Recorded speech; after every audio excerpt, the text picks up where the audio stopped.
જાલોદ નગરપાલિકાની ભાજપની ઐતિહાસિક બિનહરીફ જીત. કોઈપણ સભ્યોએ ફોર્મ ન ભરતા પ્રમુખ, ઉપપ્રમુખ અને કારોબારી પ્રમુખની બિનહરીફ જીત.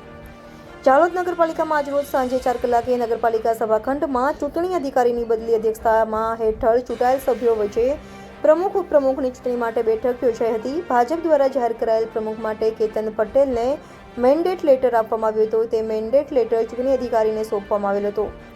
ચૂંટણી અધિકારી દ્વારા 28 ચૂંટાયેલા સભ્યો પાસે પ્રમુખ, ઉપપ્રમુખના ફોર્મ ભરવા હોય તો તે માટે માંગવામાં આવેલા હતા, પરંતુ કોઈએ પણ ફોર્મ ન ભરતા ભાજપ દ્વારા આપવામાં આવેલ મેન્ડેટ પ્રમાણે રેખાબેન ટપુભાઈ વસૈયા પ્રમુખ, ભાવનાબેન મુકેશભાઈ ડામોર ઉપપ્રમુખ, દિનેશભાઈ શંકરલાલ પંચાલ કારોબારી પ્રમુખ માટે સંમતિ માંગતા ઉપસ્થિત સૌ સભ્યો દ્વારા સમર્થન આપવામાં આવ્યું હતું.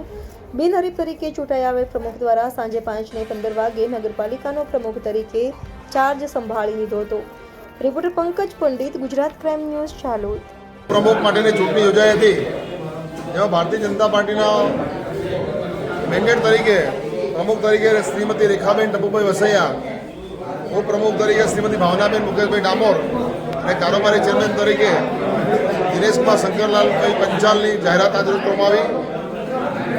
મેન્ડેટ જાહેર થતાં ઉમેદવારી પત્ર ભરવામાં આવ્યું અને અન્ય કોઈ ઉમેદવારી પત્ર ના ભરતા પ્રમુખ, ઉપપ્રમુખ સૌ બિનહરીફ વિજેતા થયા છે. જે સૌને ભારતીય જનતા પાર્ટી વતી અભિનંદન પાઠવ્યું.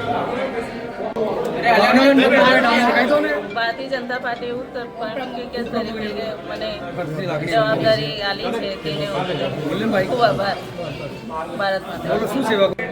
જાલોદ નગરપાલિકાની પ્રમુખ, ઉપપ્રમુખની ચૂંટણીમાં પ્રમુખ તરીકે શ્રીમતી રેખાબેન ટપુભાઈ વસૈયા અને ઉપપ્રમુખ તરીકે ભાવનાબેન મુકેશભાઈ ડામોર અને કારોબારી અધ્યક્ષ તરીકે દિનેશકુમાર શંકરલાલ એટલે કે મારી નિમણૂક કરી છે. તે બદલ સમગ્ર ભારતીય જનતા પાર્ટી મોવડી મંડળ, જિલ્લા મોવડી મંડળ તથા કેન્દ્ર અને પ્રદેશના મોદી સરકાર, ભૂપેન્દ્રભાઈ પટેલ અને સમગ્ર નેતૃત્વનો ખૂબ ખૂબ આભાર વ્યક્ત કરું છું.